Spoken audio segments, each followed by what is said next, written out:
తొలగించిన ఓటర్ల జాబితా ఇమ్మని చట్టంలో చెప్పలేదు, అందువల్ల మేము ఇవ్వము. కారణాలు చెప్పమని చట్టంలో లేదు కాబట్టి చెప్పము. మీరు చేసే ఆరోపణలు ప్రమాణపూర్తిగా చేస్తారా అని ఒక మాట అన్నారు. ఓటర్ల జాబితాలో పొరపాట్లు ఉన్నాయా లేవా అనే విషయంలోకి ఆయన వెళ్ళడం లేదు. మరి మీరు గెలిచిన హిమాచల్ ప్రదేశ్లోనో తెలంగాణలోనో ఇదే జరిగిందా అని అంటున్నాను. దాంట్లో ఇచ్చిన అడ్రస్ 80 మంది ఓటర్ల పేర్లు ఒక సింగిల్ బెడ్రూమ్ హౌస్లో ఉన్నాయి అనే అడ్రస్కు ఇండియా టుడే వెళ్తే ఆ ఇంట్లో ఒక భారతీయ జనతా పార్టీ కార్యకర్త ఉన్నాడు. ఎలక్ట్రానిక్ మీడియా ఎంత చిన్న పనికి మాలిన విషయం మీదనైనా గంటల కొద్దీ డిబేట్లు జరిపి ఇంత ప్రధానమైన భారత ఎన్నికల వ్యవస్థకు సంబంధించిన, భారత ప్రజాస్వామ్యానికి సంబంధించిన, భారత రాజ్యాంగానికి సంబంధించిన అంశం మీద ఏ చర్చ లేదు. మిత్రులారా, కాంగ్రెస్ నేత రాహుల్ గాంధీ ఎన్నికల అక్రమాలకు సంబంధించి ఆటం బాంబుగా అభివర్ణిస్తూ చేసిన ఆరోపణలు దేశవ్యాప్తంగా అనుకున్నంత సంచలనం కాకపోయినా కొంత సంచలనం సృష్టిస్తున్నాయి. ఈ సంచలనంలో భాగంగా ఏం జరుగుతుంది, ఎన్నికల సంఘం ఎట్లా ప్రతిస్పందించింది, అధికార భారతీయ జనతా పార్టీ ఎట్లా స్పందించింది, ప్రచార సాధనాలు పత్రికలు కానీ ఛానళ్లు కానీ ఎట్లా ప్రతిస్పందించాయి, ప్రజల స్పందన ఎట్లా ఉంది చూడవలసి ఉంది. ఎందువలనంటే ఎన్నికల సంఘం కేవలం కాంగ్రెస్తో రాహుల్ గాంధీతో మాత్రమే కాదు, మరొక వైపు సుప్రీంకోర్టులో Bihar special intensive revision sir సందర్భంగా కూడా ఆరోపణలు ఎదుర్కొంటూ ఉన్నది. సుప్రీంకోర్టులో ఆగస్టు 12 మంగళవారం నాడు ఈ కేసు మీద విచారణ జరగబోతూ ఉన్నది. ఈ సందర్భంగా అసలు ఎన్నికల సంఘం ఏ వివాదాలలో చిక్కుని ఉన్నది, మరీ ముఖ్యంగా ఆగస్టు 7 రాహుల్ గాంధీ పత్రికా సమావేశం తర్వాత అది ఎట్లా ప్రతిస్పందించింది చూడవలసి ఉంది. సరిగ్గా బీహార్ స్పెషల్ ఇంటెన్సివ్ రివిజన్ మీద అసోసియేషన్ ఫర్ డెమోక్రటిక్ రిఫార్మ్స్ వేసిన పిటిషన్ విచారణకు వస్తూ ఆ విచారణ సందర్భంగా సుప్రీంకోర్టు ఓటర్లను ఎందుకు తొలగించారో కారణాలు ఎందుకు చెప్పడం లేదు, మీ వాదన ఏమిటి అని సుప్రీంకోర్టు అడిగిన దానికి ఎన్నికల సంఘం ఇప్పటికీ 3 విడతలుగా వేరు అఫిడవిట్లు వేసింది. శనివారం నాడు ఎన్నికల సంఘం వేసిన అఫిడవిట్లో చాలా విచిత్రంగా తొలగించిన ఓటర్ల జాబితా ఇమ్మని చట్టంలో చెప్పలేదు, అందువల్ల మేము ఇవ్వము. కారణాలు చెప్పమని చట్టంలో లేదు కాబట్టి చెప్పము. చట్టంలో ఒకవేళ చట్టం రాసినప్పుడు దానికి ఏ పరిణామాలు ఉండబోతున్నాయి, ఎటువంటి పర్యవసానాలు ఉంటాయి, ఎటువంటి ప్రశ్నలు రావచ్చు అని చాలా విషయాలు ఆలోచించే చట్టాలు తయారు చేస్తారు. కానీ అప్పటికీ కొత్త ప్రశ్నలు తలెత్తే అవకాశం ఉంది. అప్పుడు న్యాయస్థానాలు, అధికార వ్యవస్థలు కొత్త మార్గాలు వెతకాలి తప్ప చట్టంలో లేదు కాబట్టి మేము చెయ్యము అని అనడం కేవలం తప్పించుకునే ప్రయత్నం మాత్రమే. ఈ తప్పించుకునే ప్రయత్నం ఒకవైపు స్పెషల్ ఇంటెన్సివ్ రివిజన్లో జరుగుతూ ఉండగా, మరొక వైపు 5 రకాల ఓటర్ల జాబితా అక్రమాల గురించి రాహుల్ గాంధీ చేసిన ఆరోపణల మీద ఇంకా చర్చ కొనసాగుతూనే ఉంది. మనం గత వీడియోలో రాహుల్ గాంధీ పత్రికా సమావేశం జరుగుతున్నప్పుడే ఎన్నికల సంఘం విసిరిన ఒక సవాల్ గురించి మాట్లాడుకున్నాం. ఆ సవాల్లో వాళ్ళు మీరు చేసే ఆరోపణలు ప్రమాణపూర్తిగా చేస్తారా అని ఒక మాట అన్నారు. ప్రమాణ పత్రం మీద సంతకం చేయకపోతే బహిరంగ క్షమాపణ చెప్పండి అని కూడా అన్నారు. అక్కడితో ఆగలేదు, ఆ తర్వాత కొనసాగుతూ ఉంది. ఆ తర్వాత ఎన్నికల సంఘం ఈ రాహుల్ గాంధీ పత్రికా సమావేశంలో వక్రీకరించారని, తప్పుదారి పట్టించడానికి ప్రయత్నం చేశారని, ఆయన చెప్పిన వాటికి రుజువులు ఇమ్మని అడిగారు. రుజువులన్నీ ఎన్నికల సంఘం రాజకీయ పార్టీలకు ఇచ్చిన డేటాలోనే, ఓటర్ల జాబితాలోనే ఉన్నాయి కనుక కొత్త రుజువులు ఇవ్వవలసిన అవసరం లేదు. ఇక్కడ మిస్లీడింగ్, తప్పుదారి పట్టించేది కూడా ఏమీ లేదు. అట్లాగే మెషిన్ రీడబుల్ డిజిటల్ ఓటర్ల జాబితాలు ఇమ్మని రాహుల్ గాంధీ చేసిన డిమాండ్కు సంబంధించి గతంలోనే ఈ విషయం సుప్రీంకోర్టు ముందరికి వచ్చింది. సుప్రీంకోర్టు మెషిన్ రీడబుల్ జాబితా ఇవ్వనక్కరలేదు అన్నది, కాబట్టి మాకు ఆబ్లిగేషన్ లేదు, మాకు బాధ్యత లేదు. మెషిన్ రీడబుల్ జాబితా ఉంటే ఈ అక్రమాలను పట్టుకోవడం సులభం అవుతుంది అని ఒక నమూనా అక్రమాలు ఒక శాసనసభ నియోజకవర్గంలోనే 1,00,000 ఓట్లు దొంగిలించబడిన ఉదాహరణలు ఇచ్చారు. కనుక మెషిన్ రీడబుల్ ఇస్తే దానిలో ఎవరికి నష్టమయ్యేది లేదు. పైగా మెషిన్ రీడబుల్ ఇస్తే భారత ఎన్నికల వ్యవస్థ ఇంకా పటిష్టంగా తయారు కావడానికి అవకాశం వస్తుంది. అది ఇవ్వకుండా ఉండడానికి సుప్రీంకోర్టు ఇదివరకు ఒక తీర్పు ఇచ్చింది కాబట్టి మేము ఇప్పుడు ఇవ్వము అని కూడా అంటూ ఉన్నారు. సీసీటీవీ ఫుటేజ్ గురించి కూడా తాటి చెట్టు ఎందుకు ఎక్కావంటే దూడగడ్డకి అని మనం గతంలో కూడా ఒక వీడియో చేస్తున్నాం. కారణం ఏం చెప్తున్నారంటే సీసీటీవీ ఫుటేజ్ ఇవ్వడం ఓటర్ల వ్యక్తిగత గోప్యత హక్కుకు భంగకరమవుతుంది.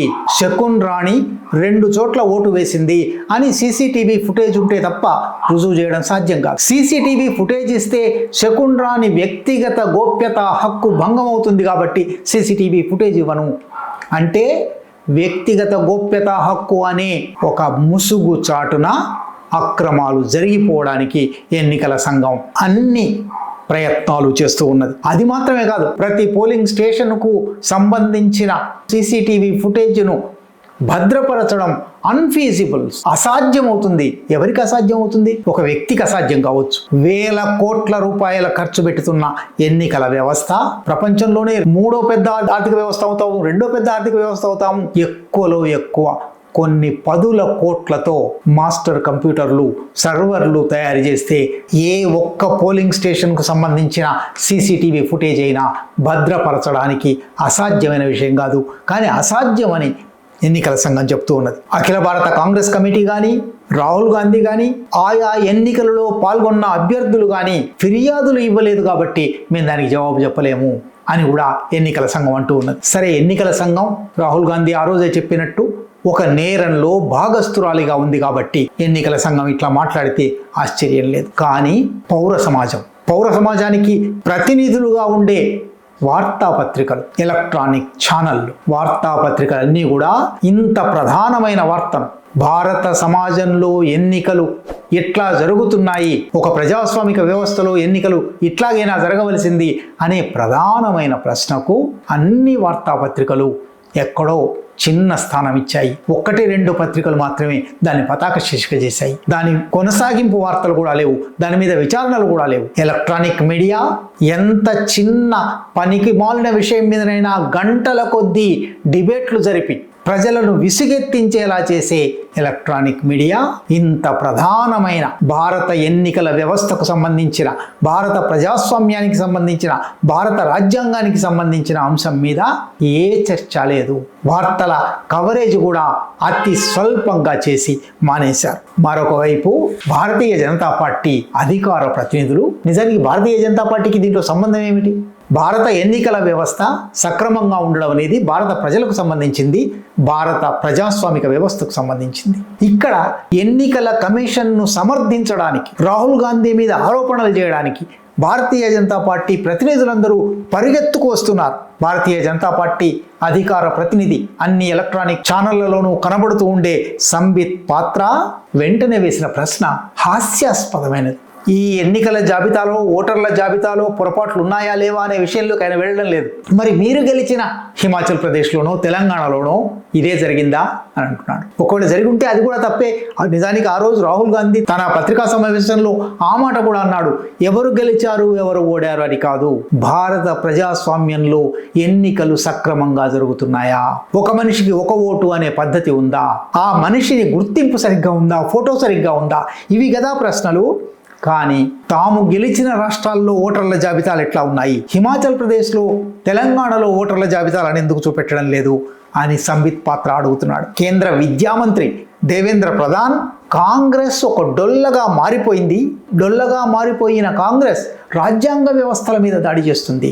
ఎన్నికల కమిషన్ అనే రాజ్యాంగ వ్యవస్థ సక్రమంగా పనిచేస్తున్నదా లేదా చూడవలసిన బాధ్యత ప్రతి పార్టీ మీద ఉంటుంది, ప్రజలందరి మీద ఉంటుంది.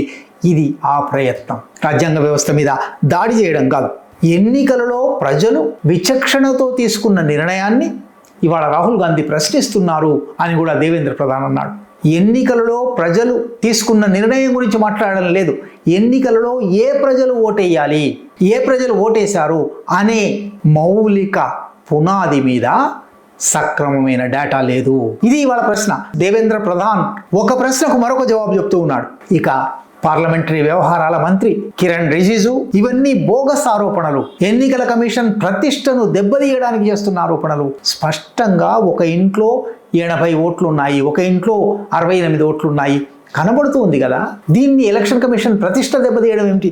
ఇప్పటికైనా ఓటర్ల జాబితాలో ఒకవేళ పొరపాట్లు ఉంటే ఉండొచ్చు, జరిగింది జరిగిపోయింది, దాన్ని సవరించడానికి ప్రయత్నం చేద్దాం అనవలసిన వాళ్ళు, అధికారంలో ఉన్నవాళ్ళు ఇక రవిశంకర్ ప్రసాద్ బీజేపీ సీనియర్ నాయకుడు, గతంలో అనేక మంత్రి పదవులు చేసిన వాడు, తిట్లకు దిగిపోయి బాధ్యతారాహిత్యం, నిస్సిగ్గు ప్రవర్తన, నిస్పృహతో చేసింది, ఆగ్రహంతో చేసింది అంటే అనేక మాటలు అన్నాడు. ఈ ప్రతిస్పందనలు చూస్తేనే హిందీలో చెప్తారు దాల్ మే కుచ్ కాలా హై, ఎక్కడో ఏదో పొరపాటు ఉంది. అధికార పార్టీ ఇంతగా ప్రతిస్పందించవలసిన, ఇంత తీవ్రంగా తిట్లు తిట్టవలసిన అవసరం ఏమొచ్చింది? కనుక ఈ ప్రతిస్పందనలన్నీ గోడీ మీడియా అనే మాటను రుజువు చేస్తున్నాయి. రాహుల్ గాంధీ చేసిన ఆరోపణల్లో నిజం ఉందేమో అని రుజువు చేస్తున్నాయి. భారతీయ జనతా పార్టీ దీనితో లాభపడిందేమో అనే ఆరోపణను రుజువు చేస్తున్నాయి.